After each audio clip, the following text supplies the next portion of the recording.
नमस्कार साथियों, बिहार शिक्षक भर्ती 4.0 की तैयारी कर रहे अभ्यर्थियों का चैनल पर स्वागत है।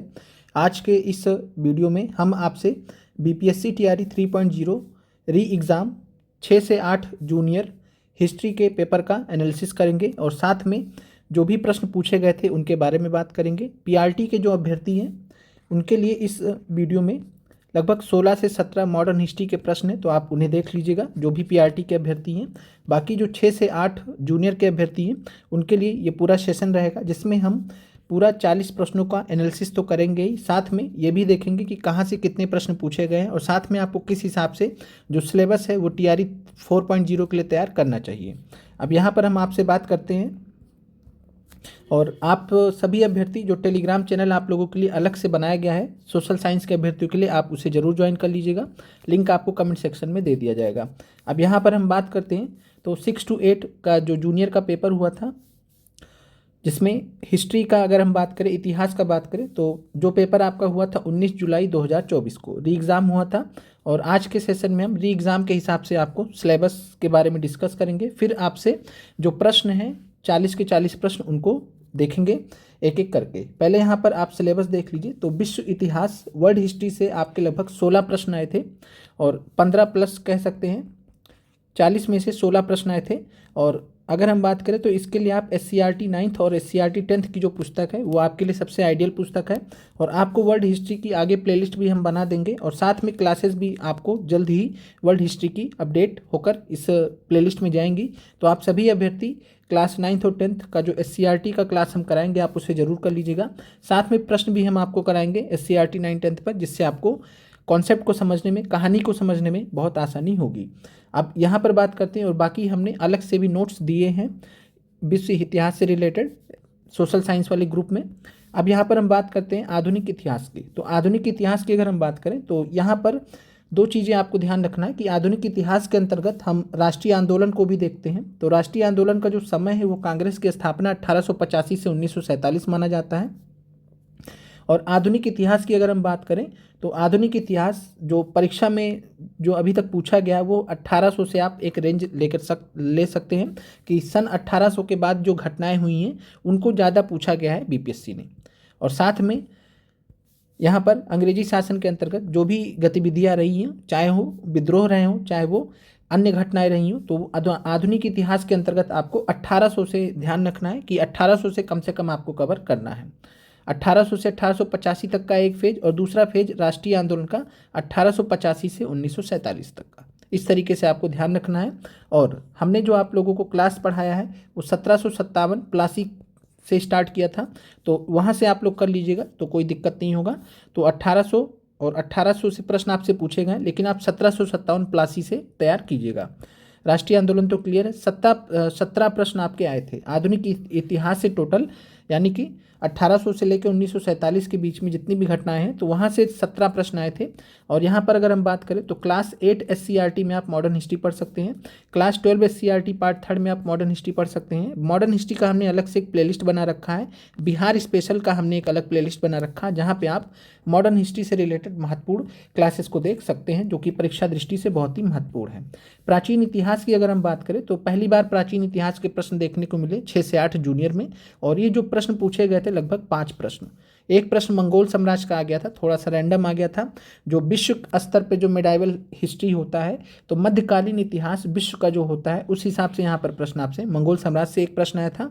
तो कुल मिला के 5 प्रश्न जो एंशिएंट के पूछे गए उसी पर आपको फोकस करना है। तो जो 5 प्रश्न एंशिएंट के पूछे गए आपसे, ये जो प्रश्न थे ऑलरेडी टीजीटी में और पीजीटी में पूछे गए थे।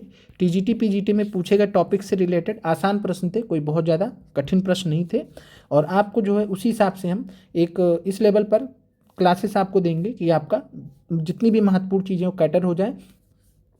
टीआरई 2 और टीआरई 3 री एग्ज़ाम में भी अगर आप देखेंगे तो जो सबसे बड़ा पोर्शन रहा है वो है विश्व इतिहास का और आधुनिक इतिहास का। मॉडर्न हिस्ट्री का और वर्ल्ड हिस्ट्री का पोर्शन 6 to 8 में ज़्यादा रहा है।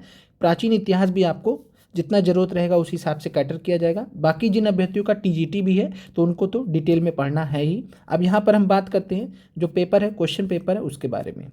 यहाँ पर लगभग 17 प्रश्न जो मॉडर्न हिस्ट्री के हैं वो पीआरटी के अभ्यर्थियों के लिए काम के हैं। चलिए आते हैं पहले प्रश्न पर। पहला प्रश्न आपके सामने है। पहला प्रश्न देखिए, गदर आंदोलन एक क्रांतिकारी आंदोलन जिसका उद्देश्य भारत में ब्रिटिश शासन को उखाड़ फेंकना था, के नेता कौन थे? तो यहाँ पर आपसे सिंपली नेता पूछा गया है और यहाँ पर विकल्प आपके थे करतार सिंह सराभा, लाला लाजपत राय, भगत सिंह। तो आप यहाँ पर एलिमिनेशन से बहुत आसानी से इस प्रश्न तक पहुँच सकते थे। भगत सिंह, आपको मालूम है कि भगत सिंह का जो गदर आंदोलन की बात करें तो गदर पार्टी बनी थी। गदर पार्टी जब बनी थी वो बनी थी 15 जुलाई 1913 को सैन फ्रांसिस्को अमेरिका में। सैन फ्रांसिस्को अमेरिका में बनी थी। संस्थापक थे लाला हरदयाल। लाला हरदयाल संस्थापक थे और साथ में अध्यक्ष कौन थे? संस्थापक अध्यक्ष कौन थे? तो अध्यक्ष थे सोहन सिंह भाखना। सोहन सिंह भाखना अध्यक्ष थे। बाकी इसके अलावा जो अन्य प्रमुख नेता थे वो थे करतार सिंह सराभा थे, इसके अलावा बरकतुल्ला थे, भाई परमानंद थे, तारकनाथ दास थे, रास बिहारी बोस भी जुड़े थे। तो ध्यान रखिएगा, रास बिहारी बोस भी गदर आंदोलन से जुड़े थे, नेता थे महत्वपूर्ण। इसके अलावा लाला लाजपत राय को भी आप यहाँ पे एलिमिनेट कर सकते थे। तो 2 ऑप्शन यहाँ पे आराम से आप एलिमिनेट कर सकते थे। करतार सिंह सराभा बहुत सारे अभ्यर्थियों को पता रहा होगा, बहुत सारे अभ्यर्थियों को पता नहीं रहा होगा। तो इस चीज़ का आपको ध्यान रखना है कि, और एक चीज़ और, यहाँ पर गदर आंदोलन बहुत ही हॉट टॉपिक रहता है बीपीएससी में। बीपीएससी में अगर हम बात करें तो मॉडर्न हिस्ट्री में हर बार यहाँ से प्रश्न देखने को मिलता है। कभी संस्थापक अध्यक्ष पूछ लेता है, तो कभी जो है संस्थापक पूछ लेता है, कभी स्थान पूछ लेता है। तो इसलिए आपको ऐसे टॉपिक्स के बारे में डिटेल में स्टडी करके जाना होता है। अब यहाँ पर अगले प्रश्न पर आते हैं, कौन सा समझौता तो भारत और चीन के बीच सीमा मुद्दों पर को हल करने में विफल रहा, जिससे अंततः संघर्ष हुआ? तो यहाँ पर अगर हम बात करें तो पहला क्वेश्चन पीआरटी के अभ्यर्थियों के लिए भी है। दूसरे पे आते, दूसरा क्वेश्चन भी पीआरटी के अभ्यर्थियों के लिए है। यहाँ पर ये जो प्रश्न है ये आया है पोस्ट इंडिपेंडेंस से। पोस्ट इंडिपेंडेंस से प्रश्न आया है। पोस्ट इंडिपेंडेंस का मतलब है कि स्वतंत्रता के बाद जो इतिहास है वहाँ से भी आपसे प्रश्न पूछे जाते हैं। पीआरटी में इस बार 2 सवाल पूछे गए थे, 6 से 8। इतिहास में भी ये सवाल आपके सामने है। प्रश्न है, कौन सा समझौता भारत और चीन के बीच सीमा मुद्दों को हल करने में विफल रहा, जिससे अंततः संघर्ष हुआ? तो ताशकंद समझौता है पहला ऑप्शन। ताशकंद समझौते की अगर हम बात करें तो 10 जनवरी 1966 को 10 जनवरी 1966 को हुआ था।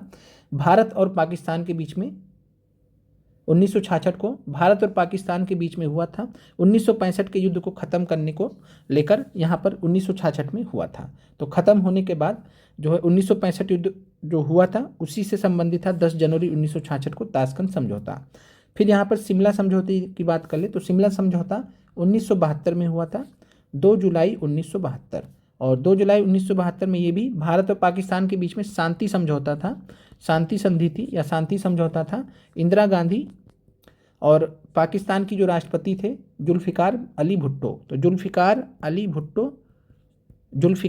भुट्टो और भारत की जो प्रधानमंत्री थी वो थी इंदिरा गांधी, उनके बीच में साइन हुआ था। 1971 का जो युद्ध हुआ था जिसके परिणाम स्वरूप बांग्लादेश का जन्म हुआ, उसी के जो युद्ध से रिलेटेड चीज़ें थी उसी के लिए यहाँ पर 1972 में शिमला समझौता हुआ था। पंचशील समझौते की अगर बात करें तो पंचशील समझौता 1954 में हुआ था। 1954 में हस्ताक्षर किए गए थे 29 अप्रैल को। 29 अप्रैल हस्ताक्षर किए थे भारत के प्रधानमंत्री जवाहरलाल नेहरू जी के बीच और चीन के प्रधानमंत्री, पहले प्रधानमंत्री थे चाउ एन लाई। तो चाउ एन लाई के बारे में याद रखिएगा, चीन के पहले प्रधानमंत्री थे तो चाउ एन लाई और जवाहरलाल नेहरू। तो 1954 29 अप्रैल को पंचशील समझौता हुआ था। और पंचशील समझौता जो रहा वो भारत और चाइना के बीच में तिब्बत वाले क्षेत्र को लेकर रहा, और इसमें अगर हम बात करें तो सीमा मुद्दों को लेकर हल करने में विफल रहा, और जिसके कारण अंततः भारत और चाइना के बीच में यहाँ पर अगर हम बात करें तो 1962 में संघर्ष हुआ, जिसको हम भारत चीन संघर्ष बोलते हैं। याद रखिएगा 1962 का जो हुआ था उसको युद्ध नहीं कहा जाता है, भारत चीन संघर्ष कहा जाता है, इंडिया चाइना कॉन्फ्लिक्ट कहा जाता है आधिकारिक रूप से। ये बहुत सारे अभ्यर्थियों को नहीं पता होगा। तो भारत चीन संघर्ष 1962 को हुआ था। किस कारण से हुआ था? क्योंकि पंचशील समझौता जो है विफल रहा, जो भी समस्याएं थी उसको हल करने में, और अंततः 1962 में भारत चीन संघर्ष हुआ। चलिए अगला प्रश्न है, ये आपका जो है पीआरटी के लिए नहीं है। अब यहाँ पर बात करते हैं, गुप्त वाकटक युग में तार्किक तर्क और बहस पर ध्यान केंद्रित करते हुए भारतीय दर्शन के किस महत्वपूर्ण स्कूल का विकास हुआ है? तो यहाँ पर अगर हम बात करें भारतीय दर्शन के महत्वपूर्ण स्कूल 6 आपको परीक्षा दृष्टि से ध्यान रखना है। यहाँ पर अगर हम बात करें तो तार्किक तर्क और बहस पर जो ध्यान केंद्रित करने वाला जो महत्वपूर्ण स्कूल था भारतीय दर्शन का, उसका नाम था न्याय। और न्याय की जो संस्थापक थे, याद रखिएगा, महर्षि गौतम। महर्षि गौतम, महर्षि गौतम थे। और साथ में मीमांसा की अगर हम बात करें तो मीमांसा के जो संस्थापक थे वो थे आचार्य जैमिनी। आचार्य जैमिनी थे। इसके अलावा वैशेषिका की अगर हम बात करें तो वैशेषिका के महर्षि कणाद थे, जिन्होंने परमाणुवाद का सिद्धांत दिया था, एटॉमिज्म का सिद्धांत दिया था, एटॉमिज्म या परमाणुवाद का सिद्धांत दिया था। बाकी आपको आगे डिटेल क्लास में आपको जो भारतीय दर्शन उनके बारे में अवगत कराया जाएगा, बहुत ज़्यादा डिटेल में डिस्कस करना संभव नहीं है यहाँ पर। अब आते हैं अगले प्रश्न पर। प्रश्न है आपके सामने, सविनय अवज्ञा आंदोलन के दौरान महात्मा गांधी के नेतृत्व में प्रसिद्ध दांडी मार्च ने लगभग दूरी तय की थी। तो पीआरटी का मॉडर्न हिस्ट्री के लिए बढ़िया प्रश्न है। बाकी 6 से 8 के लिए तो सारे प्रश्न हैं ही। अब यहाँ पर अगर हम बात करें तो 241 मील यहाँ पर आंसर होगा। अगर किलोमीटर में पूछेगा तो 387 किलोमीटर। सविनय अवज्ञा आंदोलन की बात करें तो यहाँ पर दांडी मार्च से स्टार्ट हुआ था, दांडी मार्च। और दांडी मार्च की अगर हम बात करें तो साबरमती से दांडी तक, कहाँ से कहाँ तक, तो साबरमती से दांडी तक 12 मार्च से लेकर 6 अप्रैल तक, 12 मार्च से लेकर 6 अप्रैल तक 24 दिन का यात्रा था। यहाँ पर अगर हम बात करें 78 अनुयायियों के साथ में, 78 अनुयायियों के साथ में महात्मा गांधी जी ने यात्रा प्रारंभ की थी। और नमक सत्याग्रह जो स्टार्ट हुआ इसके फलस्वरूप, दांडी यात्रा के फलस्वरूप नमक सत्याग्रह स्टार्ट हुआ था 6 अप्रैल 1930 को, 6 अप्रैल 1930 को। तो 6 अप्रैल 1930 को नमक सत्याग्रह स्टार्ट हुआ था। और गांधी जी कब गिरफ्तार हुए थे, ये भी आपसे पूछा जा सकता है। तो गांधी जी गिरफ्तार हुए थे, गांधी जी गिरफ्तार हुए थे 5 मई 1930 को। जब गांधी जी गिरफ्तार हो गए, अभी तक गांधी जी नेतृत्व कर रहे थे सविनय अवज्ञा आंदोलन का या नमक सत्याग्रह का। गांधी जी के गिरफ्तार होने के बाद 5 मई 1930 को गिरफ्तार होने के बाद अब्बास तैयब जी को नेता बनाया गया। तो अब्बास तैयब जी को नेतृत्व मिला, अब्बास तैयब जी को सविनय अवज्ञा आंदोलन का नेतृत्व मिला। और अब्बास तैयब जी भी 12 मई 1930 को गिरफ्तार हो गए।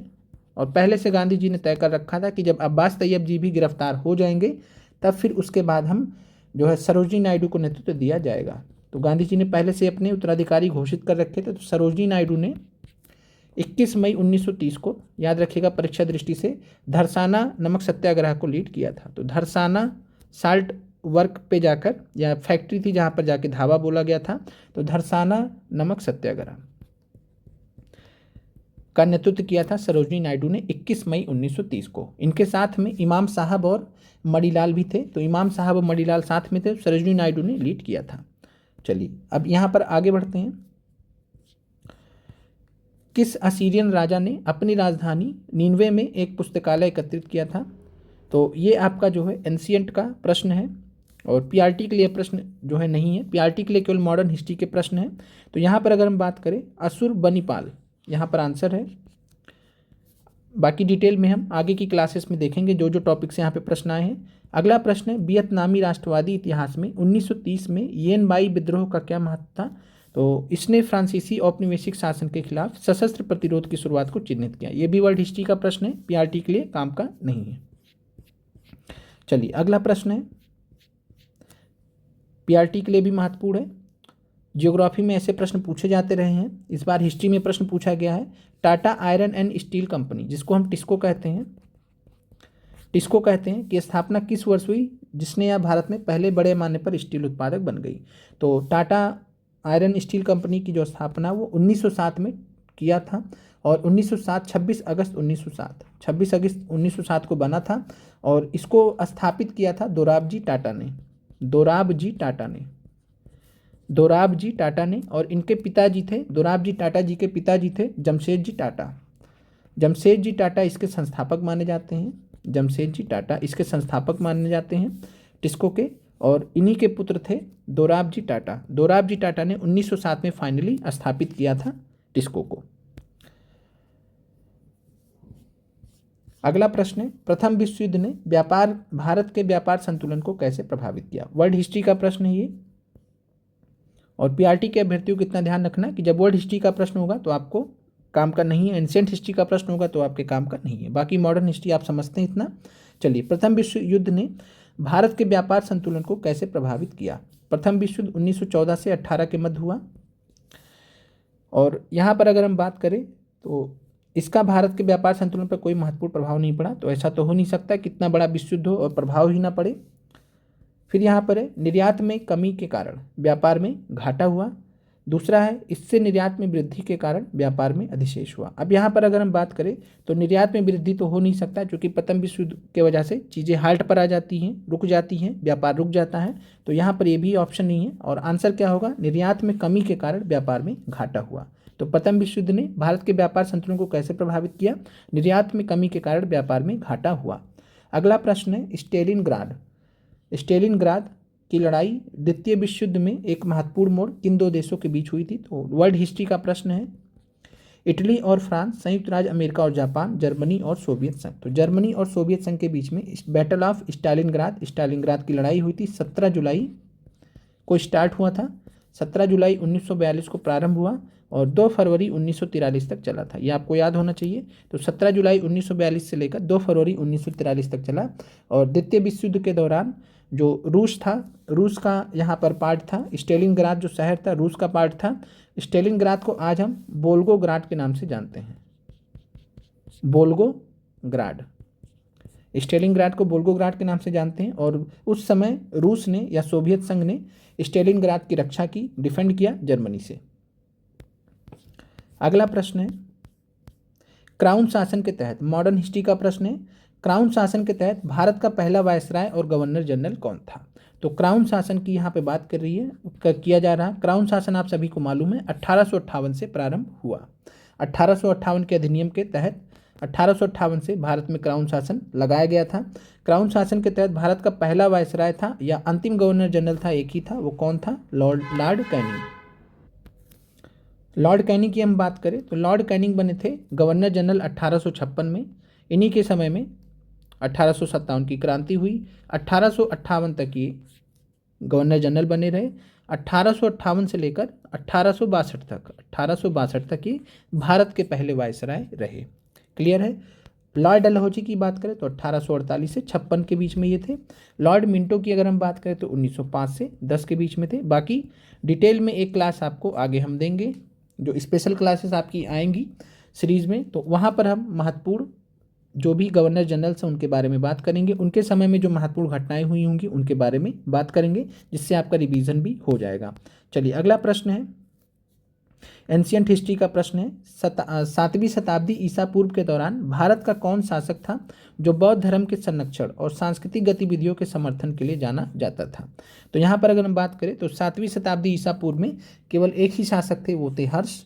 अशोक महान की अगर हम बात करें तो अशोक महान 268 से 232 बीसी के बीच में थे। चंद्रगुप्त मौर्य 322 से 298 बीसी के मध्य थे। तो ये तो आंसर हो नहीं सकते, तो आंसर है हर्ष। हर्ष का टाइम अगर हम बात करें तो हर्ष ने का जो टाइम था 606 से 647 ईसा पूर्व, 606 से 647 ईसा पूर्व के मध्य शासन किया। और साथ में इन्होंने राजधानी अपना परिवर्तन किया था, थानेसर से कन्नौज किया था, उसके लिए भी जाने जाते हैं। बाकी अन्य जो चीज़ें हैं हम क्लास में आपसे डिस्कस करेंगे, जब अलग से आपके लिए क्लासेस आएंगी टॉपिक वाइज, तो वहाँ पे हम क्लियर करेंगे। चलिए आगे बढ़ते हैं। अगला प्रश्न है मुला, मस्कत और बोलन क्या है? तो मुला मस्कत अगर आपको नहीं पता है तो बोलन आपका यहाँ पे एक ज्योग्राफी से प्रश्न पूछा गया है एक हिसाब से। दूसरा प्रश्न आप यहाँ पे देख रहे हैं जिसका संबंध ज्योग्राफी से, अभी ऊपर भी एक प्रश्न हमने देखा था। तो दर्रे हैं और ये आपको सभी को मालूम होना चाहिए, जितने भी अभ्यर्थी हैं तो आपको ये मालूम होना चाहिए कि मुला, मस्कत और बोलन क्या है? पर्वतीय दर्रे हैं। बोलन दर्रा भी है, बोलन नाम से बोलन दर्रा भी है। पाकिस्तान में बलूचिस्तान प्रांत में स्थित है बोलन दर्रा। आगे बढ़ते हैं। अगला प्रश्न है 1940 के दशक के दौरान बंगाल में तेभागा आंदोलन ने मांग किया भूमिहीन किसानों के बीच अधिशेष भूमि का पुनर्वितरण। तो ये मॉडर्न हिस्ट्री का प्रश्न है। जमींदारी प्रथा का पूर्ण उन्मूलन, फसल का 1/3 हिस्सा बटाईदारों को दिया जाएगा। तो यहाँ पर अगर हम बात करें तो 1940 के दशक में तेभागा आंदोलन हुआ था। तेभागा आंदोलन की अगर हम बात करें तो तेभागा आंदोलन का जो समय है वो है 1946। यहाँ दशक लिखा गया इसलिए 1940 का दशक लिखा गया। 1946 में तेभागा आंदोलन हुआ था, नेतृत्व किसने किया था? तो ध्यान रखिएगा, ऑल इंडिया किसान सभा, ऑल इंडिया किसान सभा, या कभी कभी किसान सभा भी लिखा रहता, तो एक ही बात है, ऑल इंडिया किसान सभा। और ये किसका फ्रंट था, किसका पार्ट था? तो सीपीआई का। तो CPI communist party of India का जो फ्रंट था ऑल इंडिया किसान सभा, उसी ने नेतृत्व किया था तेभागा आंदोलन का बंगाल में। ये चीज़ आपको क्लियर हो गया। दूसरा चीज़ था, इसका नाम था तेभागा। तेभागा का मतलब क्या होता है? तीन भाग, तीन भाग। और तीन भाग को हम कैसे लिखते हैं? 1/3। तो 1/3 जो हिस्सा था, 1/3 हिस्सा था, बटाईदारों को दिए जाने की इसमें बात थी, ये डिमांड थी यहाँ पे। और ये उठा क्यों था ये मुद्दा, ये यहाँ पे हुआ क्यों था आंदोलन? तो तेभागा आंदोलन जो हुआ था वो फ्लाइट कमीशन आया था, फ्लाइट कमीशन ने या फ्लाइट आयोग ने यहाँ पर 1/3 हिस्सा देने की बात की थी। इस वजह से इस कमीशन के जब आ गए कुल मिलाकर, तो उसके बाद फिर स्टार्ट हुआ। और यहाँ से आपको जो परीक्षा दृष्टि जो चीज़ें हैं, यहाँ पे नेतृत्वकर्ता में आप याद रख सकते हैं कंपाराम सिंह। अगर नेतृत्वकर्ता में नाम आपसे पूछे तो कंपाराम सिंह और भवन सिंह चड्ढा, कंपाराम सिंह और भवन सिंह ने नेतृत्व प्रदान किया था तेभागा आंदोलन को। अगला प्रश्न है, वर्ल्ड हिस्ट्री से प्रश्न है, हिटलर की आत्मकथा का नाम पूछा गया है कि हिटलर की आत्मकथा नामक पुस्तक का नाम क्या है, जिसमें जर्मनी के लिए उनकी राजनीतिक विचारधारा और भविष्य की योजनाओं को रेखांकित किया गया था। शीर्षक क्या है? तो मीन काम्फ नाम का शीर्षक है। दास कैपिटल जो है ये जानते हैं आप कि किसने लिखा है? तो ये लिखा है कार्ल मार्क्स ने, कार्ल मार्क्स की पुस्तक है। चलिए अगला प्रश्न है, एंशियंट हिस्ट्री का प्रश्न है, किस हड़प्पा स्थल पर हमें जुते हुए खेत के साक्ष्य मिले हैं? तो हड़प्पा स्थल से खेत के साक्ष्य जो मिले हैं, इससे रिपीटेड प्रश्नों में प्रश्न आपसे पूछा गया। कालीबंगन राजस्थान में मिला है। लोथल की बात करें तो गुजरात में पोर्ट सिटीज़ को बोला जाता, बंदरगाह शहर था, यहाँ से व्यापार होता था। चलिए अगला प्रश्न है, पंजाब के 1816 के फुल्का विद्रोह का नेतृत्व किसने किया था? तो यहाँ पर इस प्रश्न का आंसर उपयुक्त में से कोई नहीं है। तो ये भी प्रश्न मॉडर्न हिस्ट्री का है। और यहाँ पर अगर हम बात करें तो इस प्रश्न में थोड़ा कुछ यहाँ पर प्रॉब्लम है। प्रॉब्लम ये है कि इस प्रश्न के बारे में आज तक हमें कोई भी जानकारी कहीं से भी प्राप्त नहीं हुई। अगर आप में से किसी अभ्यर्थी को फुल्का विद्रोह, फुल्का रिबेलियन 1816 जो पंजाब में घटा हुआ ऐसा बताया गया यहाँ पर, अगर इसके बारे में आपको कोई जानकारी तो आप ज़रूर बताएं। यहाँ पे बीपीएससी ने जो फाइनल आंसर माना है वो उपयुक्त में से कोई नहीं माना है, और हमारे हिसाब से ऐसी कोई घटना हुई नहीं है। पाइका विद्रोह का आपका एनसीईआरटी में पाइका विद्रोह के बारे में 1817 में वर्णन किया गया है, जो कि उड़ीसा से संबंधित है। बाकी फुल्का विद्रोह कहीं भी हमें ढूंढने पर नहीं मिला। तो आप लोग, अगर आपके पास कोई सोर्स से जानकारी होगा इस प्रश्न का, तो आप लोग जरूर बताइएगा, कमेंट कर दीजिएगा। फिर आते हैं अगले प्रश्न पर। मॉडर्न हिस्ट्री का प्रश्न है, वर्नाकुलर प्रेस एक्ट ने भारतीय भाषाई समाचार पत्रों की स्वतंत्रता पर गंभीर प्रतिबंध लगा दिए थे। यह किस वर्ष पारित किया गया था? तो आप सभी को मालूम है 1818 में वर्नाकुलर प्रेस एक्ट आया था। इसके अलावा भारतीय शस्त्र अधिनियम भी 1878 में ही आया था। भारतीय शस्त्र अधिनियम भी 1878 में आया था। और इसके अलावा 1 जनवरी 1877 को प्रथम दिल्ली दरबार लगा था। तो प्रथम दिल्ली दरबार 1 जनवरी 1877 को, और इसी डेट में जो महारानी थी उनको भारत की महारानी घोषित किया गया था। इंग्लैंड की जो महारानी थी उनको भारत की महारानी घोषित किया गया था, या साम्राज्ञी घोषित किया गया था 1 जनवरी 1877 को। और ये किसके समय में हुआ था ये घटनाएं? तो भारतीय शस्त्र अधिनियम या वर्नाकुलर प्रेस एक्ट ये हुआ था लॉर्ड लिटन के समय में। लॉर्ड लिटन की अगर हम बात कर लें तो 1876 से लेकर 80 के बीच में इनका कार्यकाल था। 1880 से लेकर 84 तक लॉर्ड रिपन थे। बाकी डिटेल में हम गवर्नर जनरल से रिलेटेड क्लास में आपसे बात करेंगे। 1885 में आपको मालूम ही है कि कांग्रेस की स्थापना हुई थी।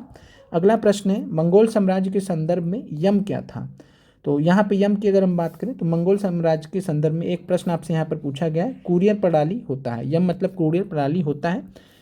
फिर अगले प्रश्न पर आते हैं, राष्ट्र संघ की स्थापना, वर्ल्ड हिस्ट्री से रिलेटेड प्रश्न है। राष्ट्र संघ की स्थापना किस संधि के परिणाम स्वरूप हुई? तो 19 प्रश्न यहाँ पर है। और यहाँ पर अगर हम बात करें तो राष्ट्र संघ, जिसको हम लीग ऑफ नेशंस बोलते हैं, league of nations was establish as a result of which treaty? तो ट्रीटी ऑफ वर्सेल्स, इंग्लिश में वर्सेल्स बोलते हैं और हिंदी में वर्साय की संधि बोलते हैं। तो वर्साय की संधि के परिणाम स्वरूप राष्ट्र संघ लीग ऑफ नेशंस की स्थापना हुई थी। कब हुई थी लीग ऑफ नेशंस की स्थापना, ये भी आपको ध्यान रखना है। तो 28 जून 1919 को वर्साय की संधि हुई थी। और वर्साय की संधि किसके बीच में हुई थी? तो एक तरफ जर्मनी, और जर्मनी के ऊपर ये अध्यारोपित संधि थी, जिसमें जर्मनी के ऊपर तमाम प्रतिबंध लगाए गए, तमाम जुर्माने लगाए गए, जर्मनी के जो क्षेत्र थे महत्वपूर्ण वो छीन लिए गए, साथ में काफ़ी सारे जो है प्रतिबंध भी जर्मनी पर लगाए गए थे। तो जर्मनी और मित्र राष्ट्रों के बीच में, मित्र राष्ट्रों की जीत हुई थी, विजय हुई थी। तो जर्मनी और मित्र राष्ट्रों के बीच में वर्साय की संधि हुई थी। कब हुई थी? 28 जून 1919 को। वर्ल्ड हिस्ट्री का प्रश्न था ये। अगले प्रश्न पर आते हैं, वर्ल्ड हिस्ट्री का ही प्रश्न है। इटली एकीकरण के जनक के रूप में किसे जाना जाता है? तो इटली एकीकरण के जनक के रूप में यहाँ अगर हम बात करें तो ग्यूसेप गैरीबाल्डी आपको याद रखना है। कई जगह आपको ग्यूसेप मैजनी भी मिलेगा, लेकिन जो बीपीएससी ने आंसर माना है वो ग्यूसेप गैरीबाल्डी माना है। ग्यूसेप गैरीबाल्डी की बात करें तो इनका फेमस था एक्सपेडिशन ऑफ 1000, एक्सपेडिशन ऑफ 1000। और एक्सपेडिशन ऑफ 1000 के अंतर्गत, जो कि 1860 में था, किया था इन्होंने एक्सपेडिशन ऑफ 1000। एक्सपेडिशन ऑफ 1000 1860 के अंतर्गत इन्होंने जो सिसिली का जो दक्षिणी भाग है, जिसको हम सिसिली, इटली का जो दक्षिणी भाग है जिसको हम सिसिली और नेपल्स के नाम से जानते हैं, तो सिसिली और नेपल्स का क्षेत्र था, इन्होंने एकीकृत किया था। और इन्हीं के परिणाम स्वरूप इटली का जो एकीकरण है वो 1871 में पूरा हो गया था। इस वजह से इटली एकीकरण के जनक के रूप में ग्यूसेप गैरीबाल्डी ज़्यादा उचित है। बीपीएससी के अनुसार भी यही आंसर माना गया है। ग्यूसेप मैजनी की बात करें तो ग्यूसेप मैजनी पहले इनका रोल था, ग्यूसेप गैरीबाल्डी से पहले इन्होंने रोल प्ले किया था। और ग्यूसेप मैजनी की अगर हम बात करें, यंग इटली मूवमेंट के लिए जाने जाते हैं। तो वह यंग इटली मूवमेंट आपसे पूछा जा सकता है। तो यंग इटली आंदोलन जो कि एक सीक्रेट रिवोल्यूशनरी सोसाइटी था, यंग इटली 1832 में ग्यूसेप मैजनी ने स्थापित किया था। बाकी आप कई जगह चेक करेंगे तो इटली एकीकरण के जनक के रूप में ग्यूसेप मैजनी भी वहाँ पे दिखेगा आपको, लेकिन ग्यूसेप गैरीबाल्डी को आंसर माना गया है। और इटली एकीकरण का जो लास्ट समय चल रहा था, जब फाइनली जाके 1871 में इटली का एकीकरण पूरा हुआ, तो उसके आसपास जो एक्टिव रहे वो ग्यूसेप गैरीबाल्डी रहे। तो इसी वजह से यहाँ पर आंसर ग्यूसेप गैरीबाल्डी माना गया है। चलिए अगला प्रश्न है, एएसआई के पहले निदेशक कौन थे? तो 1861 में, यहाँ पे मॉडर्न हिस्ट्री से ही प्रश्न है। तो यहाँ पर अगर हम बात करें तो एएसआई के पहले जो निदेशक थे अलेक्जेंडर कनिंघम को माना गया है। और ये प्रश्न थोड़ा सा कन्फ्यूजिंग था, क्योंकि यहाँ पर एएसआई के रूप में अगर हम देख लें तो आर्कियोलॉजिकल सर्वे ऑफ इंडिया जो स्थापित हुआ था वो जॉन मार्शल के साथ में स्थापित हुआ था, लेकिन यहाँ पर आंसर अलेक्जेंडर कनिंघम माना गया है। तो इसका मतलब है कि यहाँ पर जो प्रश्न पूछा गया वो 1861 के हिसाब से पूछा गया है।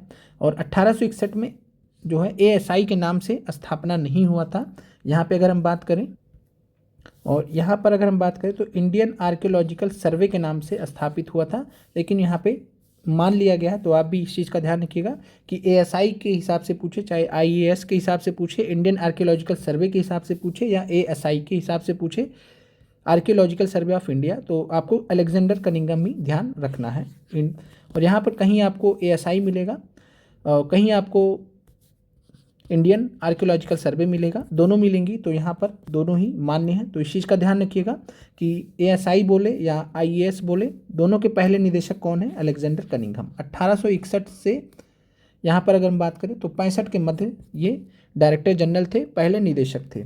जॉन मार्शल की अगर हम बात करें तो 1902 से लेकर 1902 में आर्कियोलॉजिकल सर्वे ऑफ इंडिया का एक प्रॉपर तरीके से स्थापना हुआ था, दोबारा से कह सकते हैं रिस्ट्रक्चरिंग हुई थी। और आर्कियोलॉजिकल सर्वे ऑफ इंडिया 1902 से लेकर 1928, एक लंबे समय तक जॉन मार्शल निदेशक थे एएसआई के, आर्कियोलॉजिकल सर्वे ऑफ इंडिया के 1902 से 1928 के मध्य। और इन्हीं के निदेशक रहते हुए राखलदास बनर्जी ने 1922 में मोहनजोदाड़ो की खोज की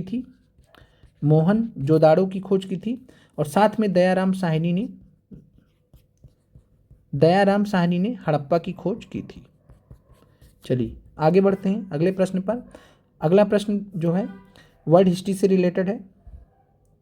ऑस्ट्रेलिया में किस नीति के कारण आदिवासी बच्चों को उनके परिवारों से व्यवस्थित रूप से निकाला गया? मूल शीर्षक अधिनियम, आत्मसात नीति, श्वेत ऑस्ट्रेलिया नीति। तो यहाँ पर अगर हम बात करें तो आत्मसात नीति इससे रिलेटेड है। Assimilation policy. और एसिमिलेशन पॉलिसी जो आई थी या पॉलिसी ऑफ एसिमिलेशन आया था वो आया था 1937 में। और यह जो है ऑस्ट्रेलिया में आदिवासी बच्चों से संबंधित था जो एबॉरिजिनल ट्राइब्स होती हैं। फिर अगला प्रश्न है मॉडर्न हिस्ट्री का। मॉडर्न हिस्ट्री का भी प्रश्न है, वर्ल्ड हिस्ट्री का, दोनों का प्रश्न है ये। किस घटना ने खिलाफत आंदोलन के लिए उत्प्रेरक का काम किया? तो खिलाफत आंदोलन को हम मॉडर्न हिस्ट्री में पढ़ते हैं, उस हिसाब से ये। और साथ में जिस घटना ने उत्प्रेरक का काम किया वो आपने वर्ल्ड हिस्ट्री में पढ़ा। तो दोनों यहाँ पर वर्ल्ड हिस्ट्री मॉडर्न हिस्ट्री दोनों के प्रश्न यहाँ पर आपको एक साथ में है। तो वर्साय की संधि अभी हमने डिस्कस किया था 28 जून 1919। और वर्साय की संधि होने के पश्चात इंग्लैंड ने क्या किया? इंग्लैंड ने खलीफा को तुर्की हार गया था, तुर्की में खलीफा को सत्ता से हटा दिया। खलीफा धार्मिक गुरु माने जाते थे मुस्लिमों के, और इस वजह से जो है भारत में इंग्लैंड के इस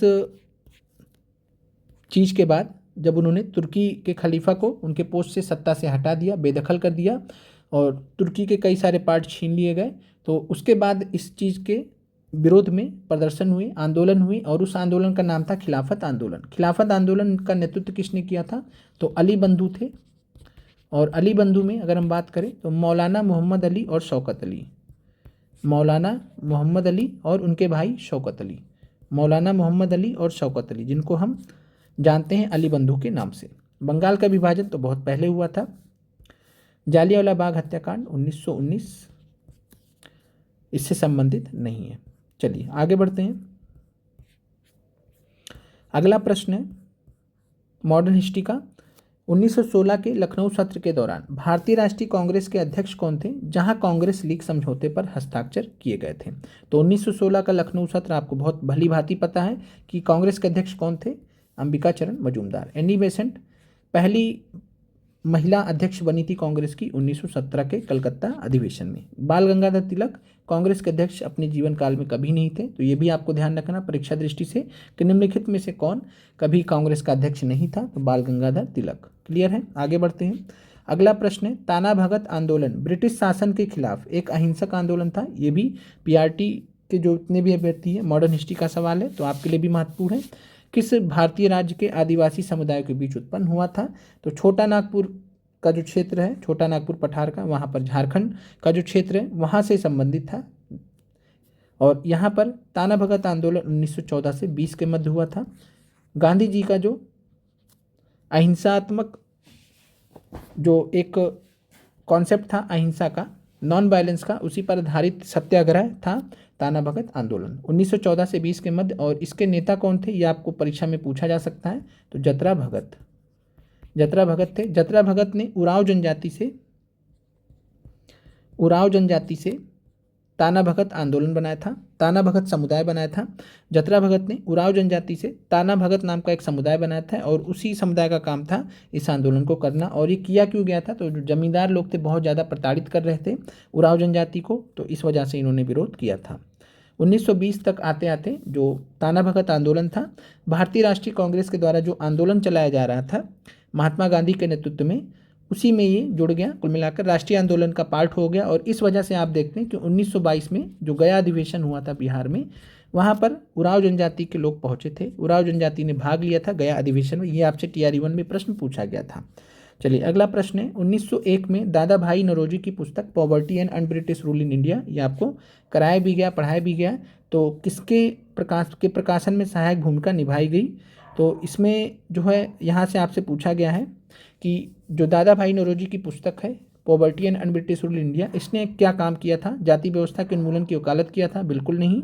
ब्रिटिश उपनिवेशवाद के भारत के आर्थिक शोषण पर प्रकाश डालना, तो ये बिल्कुल सही आंसर है कि जो आर्थिक शोषण ब्रिटेन कर रहा था उसी के बारे में यहाँ पर डिटेल में इन्होंने बताया था। साथ में इनको जाना जाता है कि भारत के आय की गणना करने वाले पहले व्यक्ति भी यही हैं, दादा भाई नौरोजी।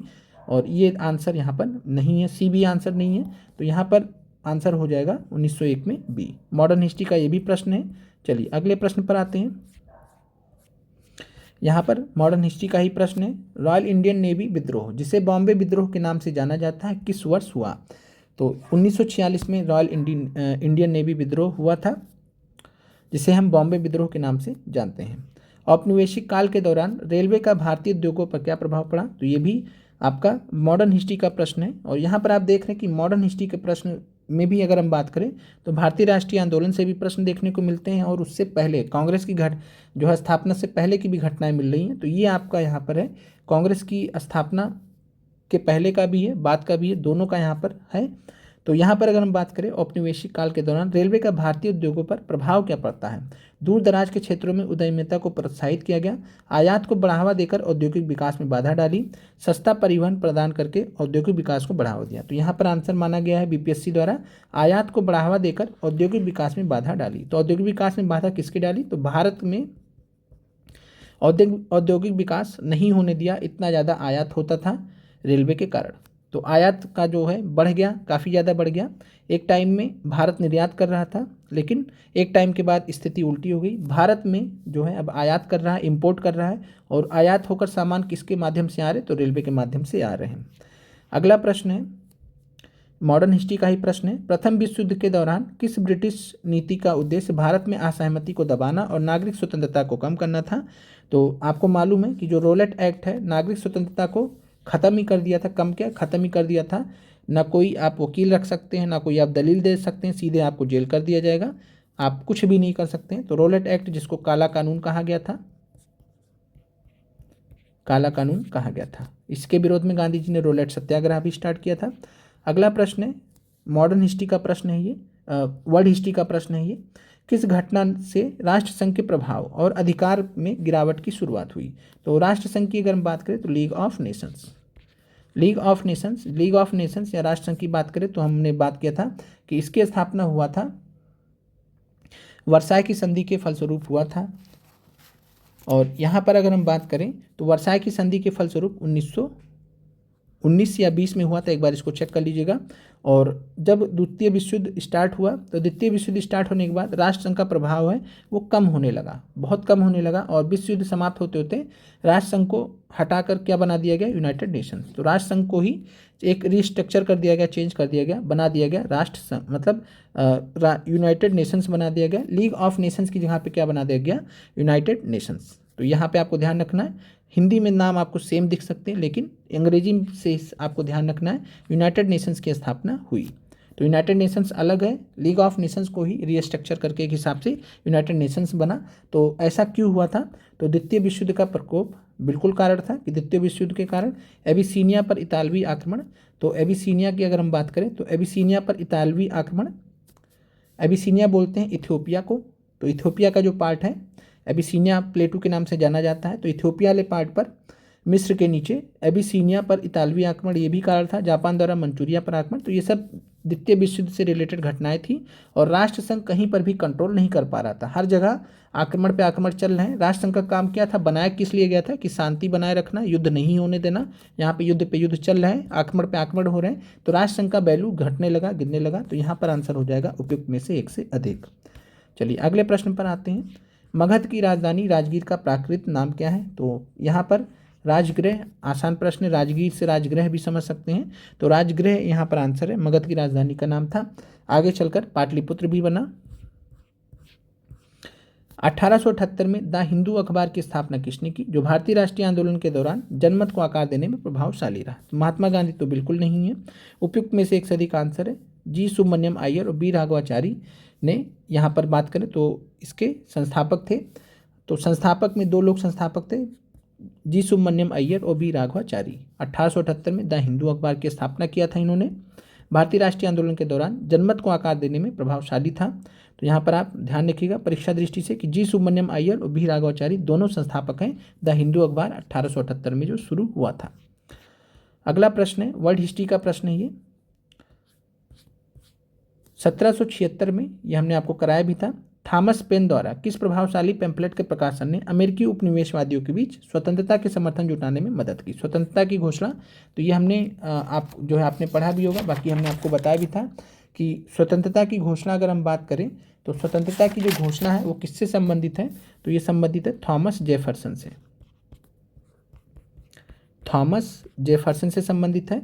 द फेडरलिस्ट पेपर की अगर हम बात करें तो ये भी अमेरिका में जो संविधान बनना था, संविधान को समर्थन देने के लिए, बढ़ावा देने के लिए फेडरलिस्ट पेपर छपे थे, और ये पब्लिशियस के नाम से छपते थे, पब्लिशियस के नाम से छपते थे।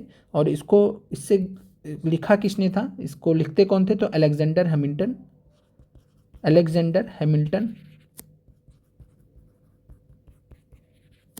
जेम्स मेडिसन और जॉन जे। तीसरा नाम है जॉन जे। तीन नाम थे, अलेक्जेंडर हैमिल्टन, जेम्स मेडिसन और जॉन जे। तीन लोग थे जो फेडरलिस्ट पेपर से जुड़े हुए थे। सामान्य ज्ञान, यहाँ पर आपको इंग्लिश में नाम याद रखना, इंग्लिश में चेक भी कर लीजिएगा तो आसान रहेगा। कॉमन सेंस यहाँ पर होना चाहिए, ज़्यादा बेहतर होता, लेकिन यहाँ पे एक्चुअल में ट्रांसलेशन हो गया प्रश्न का, तो यहाँ पर सामान्य ज्ञान लिखा गया। तो कॉमन सेंस नाम से पुस्तक लिखा था थॉमस पेन ने 1776 में। चलिए आगे बढ़ते हैं। अगला प्रश्न है वर्ल्ड हिस्ट्री का प्रश्न आपके सामने। यूरोप में 1848 की क्रांतियां मुख्यतः निम्नलिखित किस मांगों से प्रेरित थी, तो आंसर है राजनीतिक सुधार और लोकतंत्र से संबंधित थी यूरोप में 1848 की क्रांतियां। 1904 में रिवोल्यूशनरी सोसाइटी, मॉडर्न हिस्ट्री का बढ़िया प्रश्न, बार बार इस टॉपिक से प्रश्न पूछा जाता है। रिवोल्यूशनरी सोसाइटी की स्थापना किसने की, उस रिवोल्यूशनरी सोसाइटी का नाम क्या था, अभिनव भारत। अभिनव भारत की यहाँ पर बात कर रहा है कि अभिनव भारत की स्थापना किसने की, जिसका उद्देश्य ब्रिटिश शासन के विरुद्ध सशस्त्र क्रांति करना था। आप सभी को मालूम है, विनायक दामोदर सावरकर। इससे पहले 1899 में विनायक दामोदर सावरकर और उनके भाई ने मिलकर मित्र मेला स्टार्ट किया। मित्र मेला को ही बदल कर क्या कर दिया गया 1904 में अभिनव भारत सोसाइटी। तो अभिनव भारत सोसाइटी, और 1906 में विनायक दामोदर सावरकर ने 1906 में अभिनव भारत सोसाइटी को लंदन में भी स्थापित किया था। तो अभिनव भारत को लंदन में ब्रांच एक बनाया था 1906 में विनायक दामोदर सावरकर ने। चलिए आगे बढ़ते हैं अगले प्रश्न पर। 1854 का वुड डिस्पैच किससे संबंधित था। वुड डिस्पैच की बात करें तो आधुनिक शिक्षा से तो संबंधित था। आधुनिक शिक्षा का क्या बोला जाता है, मैग्ना कार्टा। आधुनिक शिक्षा का मैग्ना कार्टा कहा जाता है। भारत में विश्वविद्यालयों की स्थापना भी इस वुड डिस्पैच के माध्यम से हुई थी। 1857 में जो तीनों प्रेसिडेंसियों में कौन कौन सी प्रेसिडेंसियाँ थी, तो बम्बई, कलकत्ता, मद्रास। तो बम्बई, कलकत्ता, तीन प्रेसिडेंसियों के नाम पे बम्बई, कलकत्ता, मद्रास रेस्पेक्टिव स्थान पे। तो बम्बई, कलकत्ता और मद्रास विश्वविद्यालयों की स्थापना होती है 1857 में वुड डिस्पैच के अंतर्गत। तो ए और बी दोनों सही है। सामाजिक सुधार से तो कोई संबंध सरोकार था नहीं, तो ए बी दोनों सही है, तो आंसर हो जाएगा डी। चलिए अगले प्रश्न पर आते हैं। अगला प्रश्न है उत्तर वैदिक काल के दौरान रचित किस प्राचीन भारतीय ग्रंथ में दार्शनिक भजन और ब्रह्मांड विज्ञान और नैतिकता पर चर्चाएं हैं। तो दर्शन से रिलेटेड, फिलॉसफी से रिलेटेड एक ही यहाँ पर पुस्तक है जो बहुत महत्वपूर्ण है, वो है उपनिषद। अगले प्रश्न पर आते हैं। भारत में पहली सूती कपड़ा मिल किस वर्ष स्थापित की गई थी।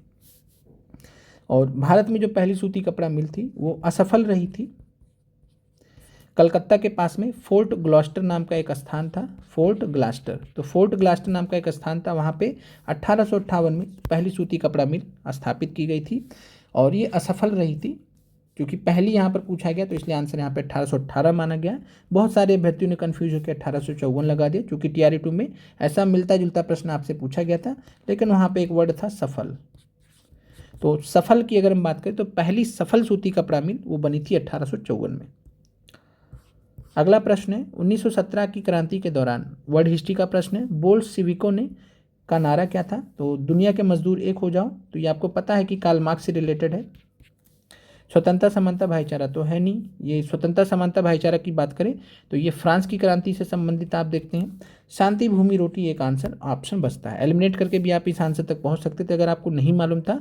तो 1917 की क्रांति के दौरान बोल्शेविकों का नारा क्या था, शांति भूमि रोटी, पीस लैंड एंड रोटी को क्या ही कहेंगे इंग्लिश में, देखते हैं यहाँ पर क्या लिखा गया है, ब्रेड। चलिए अंग्रेजों का थोड़ा सा अलग रहता है, तो पीस लैंड एंड ब्रेड। आखिरी प्रश्न है करंट मॉडर्न हिस्ट्री का ही है। 19वीं शताब्दी के अंत में, 19वीं शताब्दी के अंत का मतलब होता है कि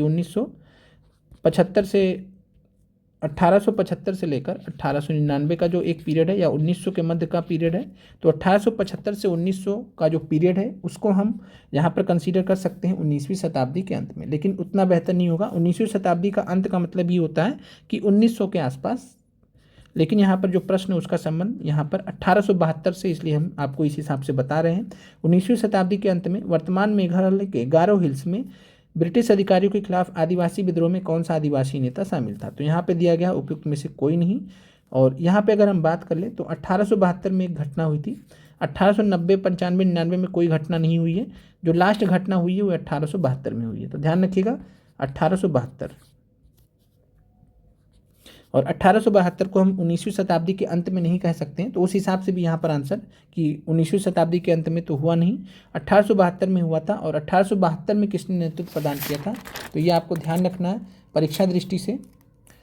1872 में पाटोगन संगमा, पाटोगन संगमा याद रखिएगा नाम, पाटोगन संगमा ने नेतृत्व प्रदान किया था 1872 में। गारो हिल्स क्षेत्र में नेतृत्व प्रदान किया था आदिवासियों को। तो आज का जो क्लास है यहाँ पर समाप्त होता है। उम्मीद करते हैं कि आपको क्लास समझ में आया होगा। बाकी अगर आप लोग चाहते हैं 6 से 8 के अभ्यर्थी तो कमेंट कीजिए कि जो अगर आप चाहते हैं कि TRE 2 का भी आपको एनालिसिस कराया जाए तो आप कमेंट कीजिए। टाइम निकाल कर हम आपका ये भी जो पोर्शन है कंप्लीट कर देंगे। और 6 से 8 SST के नाम से आपका एक जो है प्लेलिस्ट अलग से बनेगा, जिसमें SST हिस्ट्री के नाम से एक अलग प्लेलिस्ट बनेगा, जिसमें आपको स्पेशली जो 6 से 8 के जो अभ्यर्थी हैं उनके लिए क्लासेस यहाँ पर दी जाएंगी। मिलते हैं आप लोगों से अगले वीडियो में। कमेंट कीजिएगा आपको क्लास कैसी लगी। आप लोगों का देखने के लिए धन्यवाद।